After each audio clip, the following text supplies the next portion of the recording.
All right. Hi, everybody. Welcome to Tea Time Tuesday. I see glare somewhere.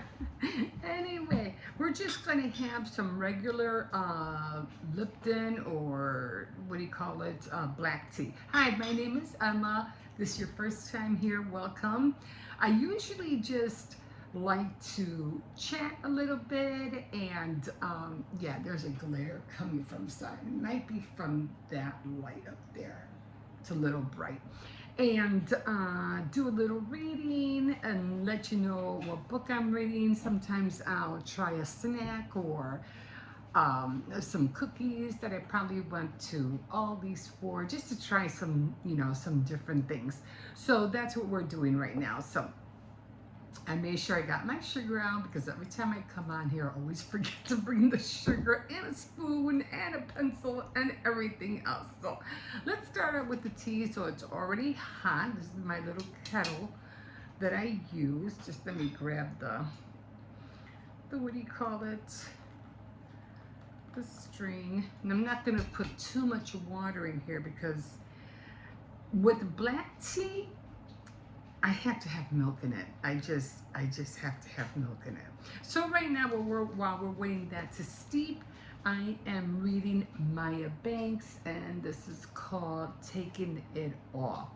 And it's kind of like a weird kind of book because she's like, I don't know, find yourself in some kind of relationship where, like the olden days, you had to be the wife always had to be submissive.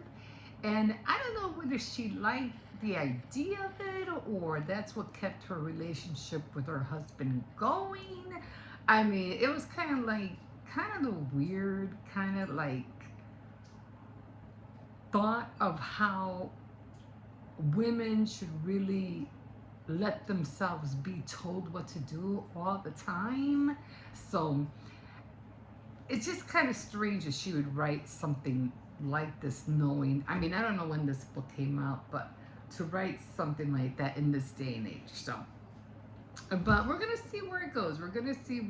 So right now, I'm already on chapter.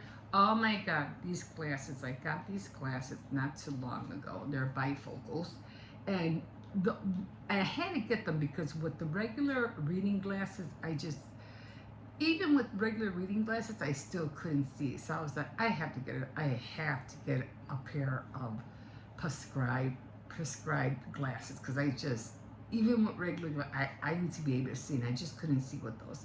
So I finally got me some bifocals, but the only problem with this is that my eyelashes hits the lens all the time. And it's not this one, it's this one, and it's always hitting the lens. And I'm constantly blinking like it's annoying. I don't want to cut my eyelashes, but it keeps hitting the lens. It's aggravating. Anyway, so I think this is done pretty good. I'm just going to give it a couple of minutes. So these are the cookies that I got from, I love these cookies. I don't know, maybe it's the almond, I don't know. But these are the ones that I got from Aldi's. I can tell that glares from that light. And I can't pronounce that. Speculantius? Anyway, they're spiced cookies. So that's what I got. Here they are in the dish right here. Although I don't really see a whole lot of almonds on them. They always, one almond already. Oh, I see, they're in the back. So there they go. They're in the back. So hopefully they won't be as hard as the other cookies I ate last week. They were hard as a rock. Okay, so let me just wring this out a little bit. Usually what I do, I kind of like just stick the tea bag in the spoon and I just squeeze it with I do have a tea ball, so, but that's how I do it. And then I put the milk, because I can't have black tea, I have to have milk in it. And I like it because it looks like coffee. A little bit more in there. Okay, and I didn't forget the sugar this time because I was like, I always seem to forget the sugar. So just a little bit. I know I've been adding a lot of sugar to my coffee lately, especially in the morning, because I was like, eh. Sometimes I'll drink my coffee and then I'll put like a lot of sugar, and then every other day I'll put less and less, or I'll do it reverse. But yeah, so trying to stay away from sugar as much as possible. And so these cookies shouldn't be that hard. And like I said, I love these. These almost remind me of the other cookies. I forgot what they're called. That's it. Let's try it. Mm. Mm-hmm.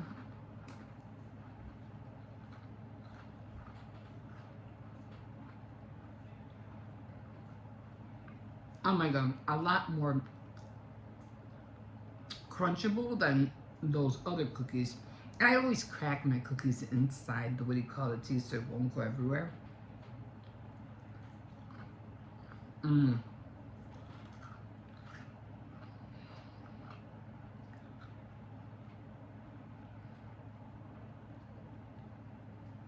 And I'm still trying to look for anais. I still can't find them yet.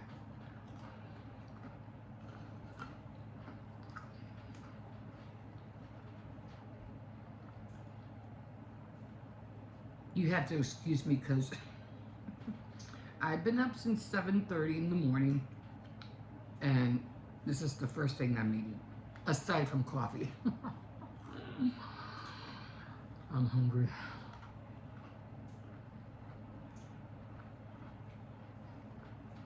Okay.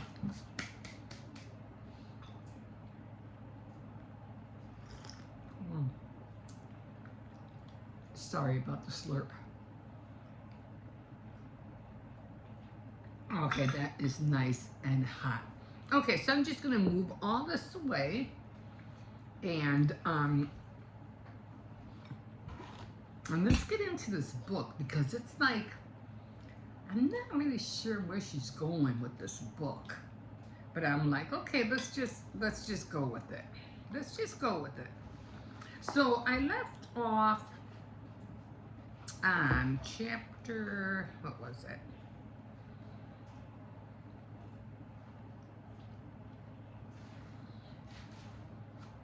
Okay, I left off on chapter 6. So this is where I'm at right now. So I read all of this. I still have all of this to go. Now, chapter 6 wasn't really that great. I mean, they were just talking about, because, you know, when they had their little fallout, when Tate, they were having their, well, they were supposed to have their anniversary dinner, and Chessie ended up seeing him with another woman at the bar in the same restaurant, and that just got, she just really got upset with that. And then, and Tate was trying to let her know that it was an accident. He was just trying to get another client, and it just, the time slipped away on him, and he just didn't realize. But when they went home, they were still like, you know, she was still upset with him. And so they tried to get, you know, try to make things work, and before the night was over. But they were just talking about having relations, and it's okay, go ahead. And it was just like almost like a whole chapter was just based on having relations. So it was like, I don't think I want to talk about that one. It was just some words. They could have been more discreet with the words, but they were. It just sounded, to me, sickening. You can't use other better words than that. You know, like, you know, when you're describing that kind of what do you call it? It doesn't make sense to cheapen it. To me, it just cheapens the book. It's like, if you can't use words that will probably describe your anatomy or whatever, then you just cheapen the book. It just sounds nasty. So anyway, so I skipped that whole thing. I don't want to read about that. I mean, I did read it, but you know, but I don't want to read it to you guys about that. You know what I mean? Okay, so Kylie. Okay, so she has this friend. Her name is Kylie, And she was constantly like checking her phone because when they were on their anniversary and they went back home, she kind of figures Chessie would call her, let her know how everything went. But and she was just constantly checking her phone the day after, and she wasn't getting no response from her. So her husband was like, oh, just give her some time. She's probably, what do you call it? Um, Probably everything went well. And he's like, biting her lip in concentration, she lowered her gaze back to the phone before allowing it to slide from her hands onto the mattress. I'm worried about Chessie, she told her husband, uh, Jason. And she's like, yeah, I haven't heard from her. You not hearing from her is a good thing. Think about it. If things had gone bad, you'd have heard from her by now. So he's thinking everything is probably okay. So she's like, yeah, you're right. I just can't help but worry. And Chessie had been so miserable lately, she said quietly. And I hate that. Chessie just shines. So Joss, was it Joss or okay? So Joss and I have worried her. So that's another friend of hers, another girl. So it was like three, a threesome, all these girls together, always talking about, their love lives and what's going on in their marriage and so forth. Now, Joss was pregnant. She's pregnant with her first child, not Kylie, just. And the love of Dash's life, and then there's us. So she was talking about Kylie, talking about herself, and they felt really bad for Chess because she was just going through a lot of unhappiness for some reason at her time, while the other two were all happy. One's pregnant, one's doing great with her husband. So to cut through his blind fear of ever lashing out at her, he hurt in an ungraded moment and causing physical help. Okay, so he's like, this is who do you call it? Dash talking to Josh. So because she's pregnant, he's trying to be careful. And she's like, I'll work on it. We had that appointment with the counselor. I know how hard that was for you. What a momentous step it was for you to be willing to bare your soul to someone other than me and your best friends. Okay. So then we went on to, okay, so this is Joss Corbin. Okay, so she was on her toes deep. Josh Corbin dug her toes deeper in the bottom of the sheets and lay it as still as possible so her already churning stomach would hopefully quiet. She glanced at her phone, which was lying on the side of her, just underneath the pillow and frowned. It was late afternoon and she expected to hear from Chessie by now with a full report on her anniversary evening out with Dash. Dash, I thought his name was Tate. Why was it Dash? Okay,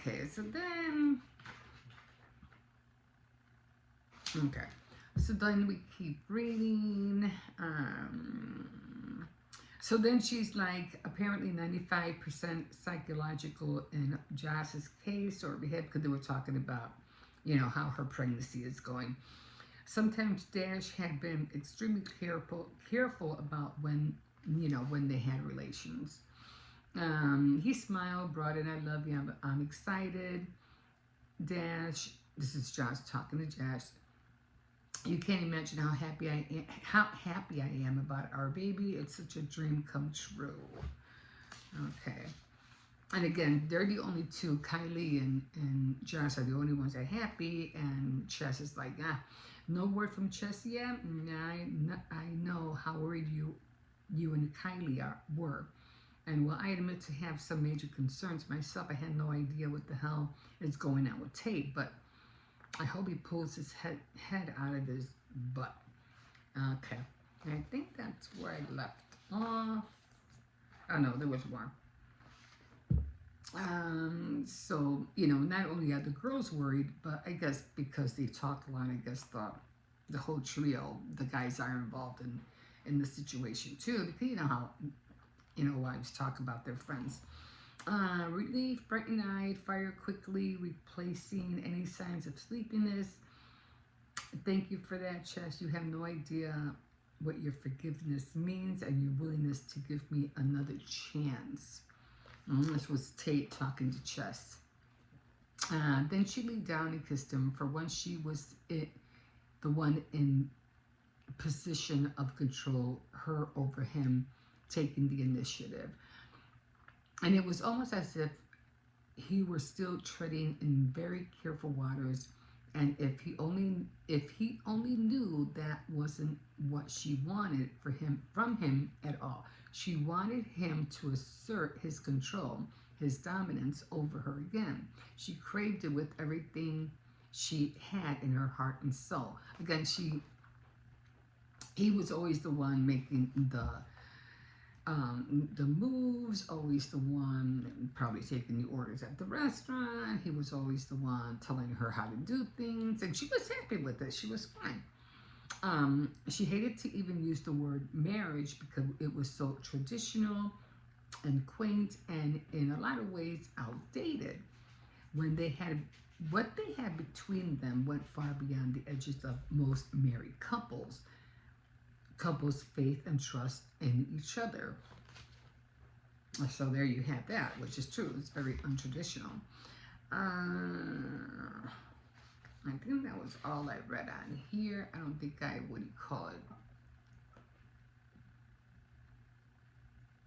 I don't think I read anything else.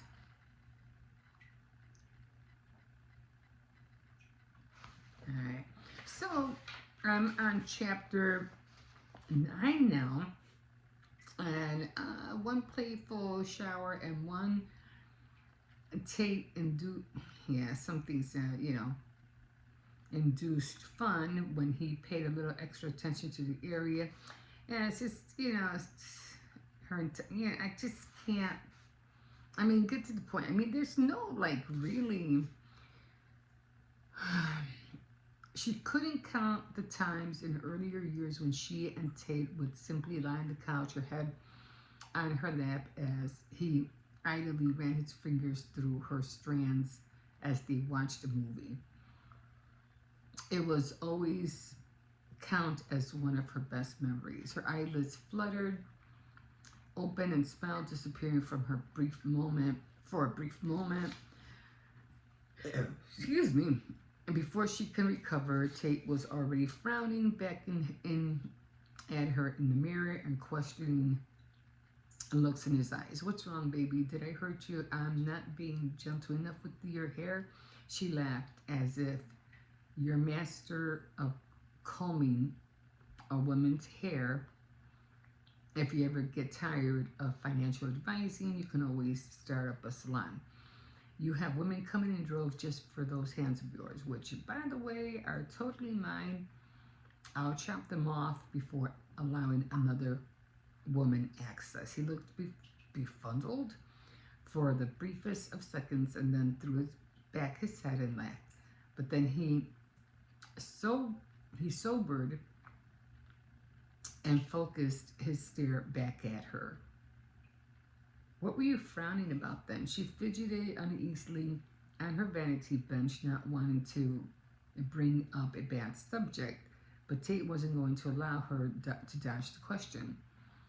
He rotated her, picking her up her legs and swiveling her body until she faced him.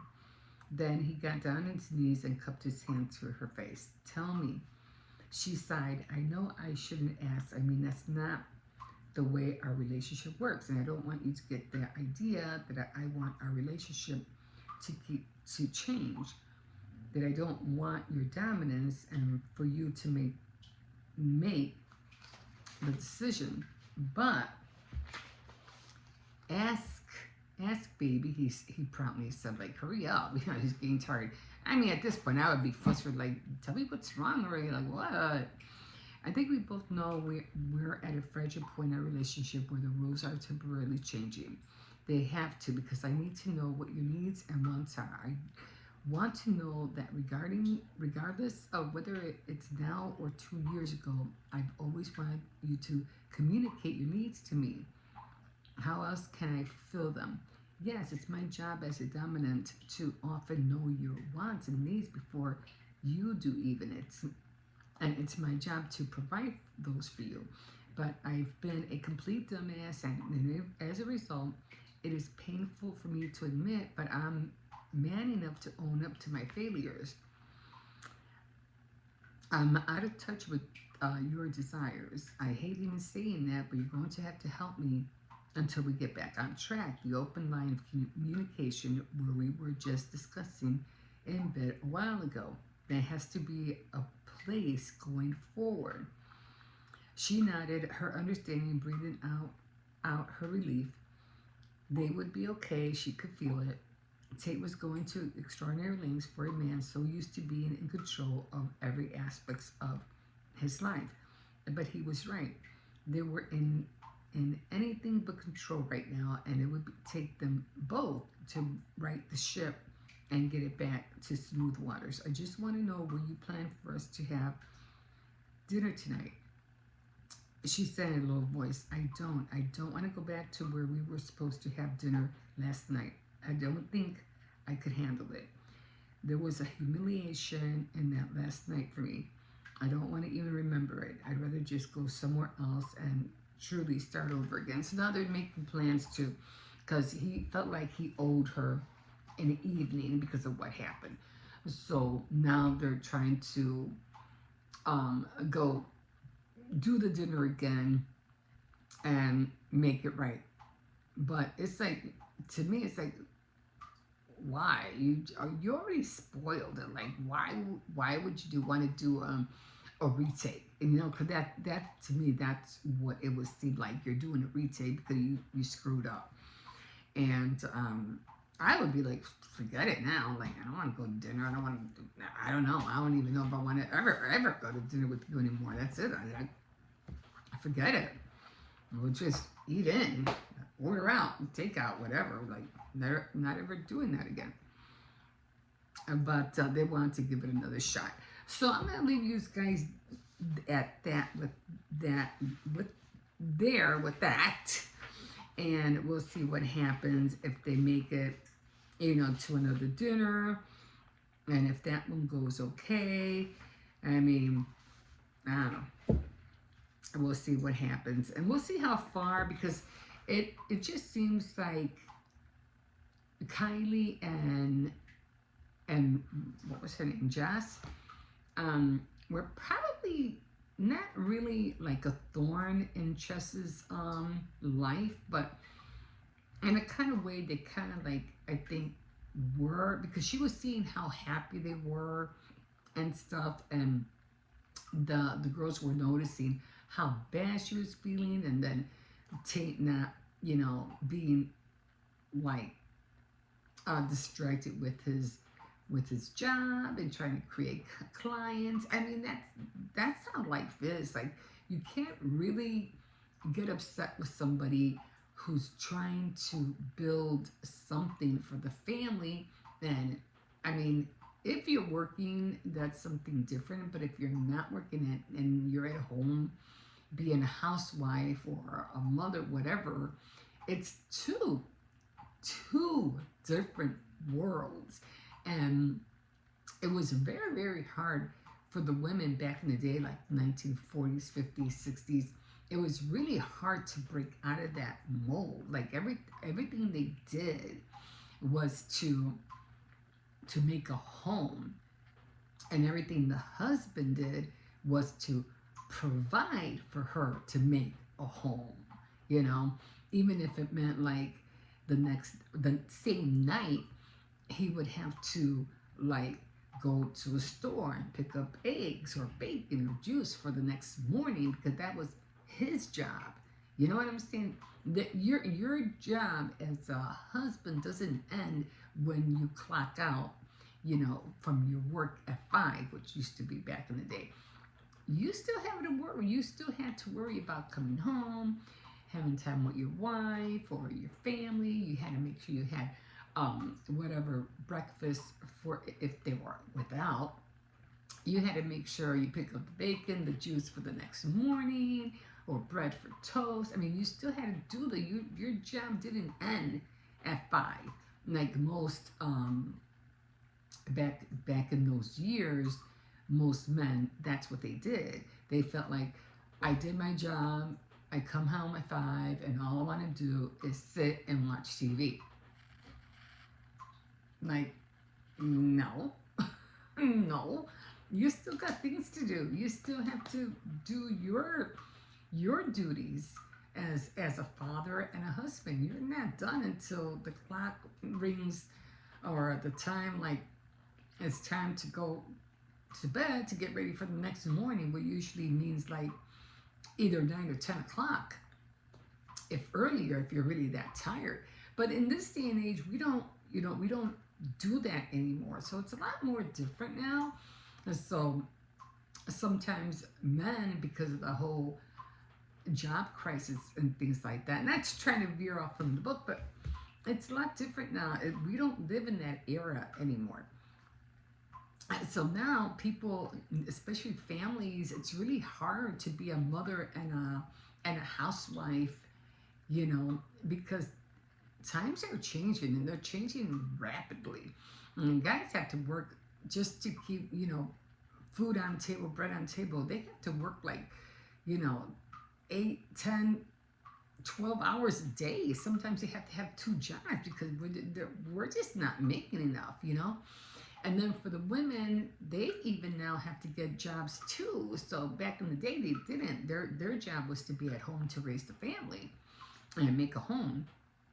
Now it's like the husband got to work, the wife got to work, and who's going to take care of the kids? And key latch kids. Wasn't that what they used to call it decades ago? When they start, I think it started in the 1970s, 80s, when the kids had to come home on their own and let themselves in because mom and dad were at work. And that's when the whole thing just started, escalating. So it's very hard. And then if you're not working in your home, then you get bored and you get frustrated and don't know what to do because your husband is out working, 10, 12, 14-hour days, and you don't see him. It's almost like being married to a truck driver. You don't see him for days. So, and I don't think we're ever going to go back to that. I really don't. But for her, for them to figure out, like, no one could really be a dominant person. No one could be really that submissive anymore because times have changed, and now we have to be like equal. Like, we got to be on the same page on everything, just to make the wheels rolling and to go on and to stay on the right track. So I think it's very hard right now, but we'll see what happens with this couple. Who's going to be the dominant one, and who's gonna, or are the roles going to be reversed? And Chess is going to be the dominant one, and Tate is going to be the submissive one, and hopefully Kylie and Joss won't like smear whatever it is that they're doing and saying, oh, well, you shouldn't be doing this, you shouldn't, because sometimes friends tend to put their 2 cents in way too much. You know what I'm saying? But we'll see how they play out, because it was kind of like in the back of the book, what it sounded like is like they were kind of like being busybodies in their relationship, because theirs are going so well, and they want to know how come yours isn't, like what's going on, you know what I mean? It's always like comparison or competition, even though they probably don't mean it, but my relationship with my husband is better than your relationship with your husband. You know what I'm saying? And there's always a comparison. There's always competition. And then, you know, when everything falls out, it's like, I told you so, you should have done this, should have done that. You know how it goes. Anyway, we'll see what happens with these two and if they work it out or not. Like I said, taking it all. We'll see who's gonna take it all. Are they gonna stay together? Are they gonna get a divorce? You know. So, or is Chessie and Tate gonna be the happy ones at the end, and the other girls are gonna end up being the ones that end up being sad. So it can go either way right now. We'll see which way the pendulum goes with this story. Okay, guys, so I'm gonna leave you there. I'm gonna finish this tea, and I have to have dinner. So I did make some fresh rice. I'm gonna have some rice with some broccoli, and yeah, and then I'm gonna call it a night. I had a long day today. Okay, guys. Okay, well, I hope you enjoyed this. This week, talk about the book and the tea and the cookies. And if you like this content, let me know. I'll keep doing it like this. And yeah, you can always like, subscribe, comment if you wish. And we will see you next time on Tea Time Tuesday. Bye-bye.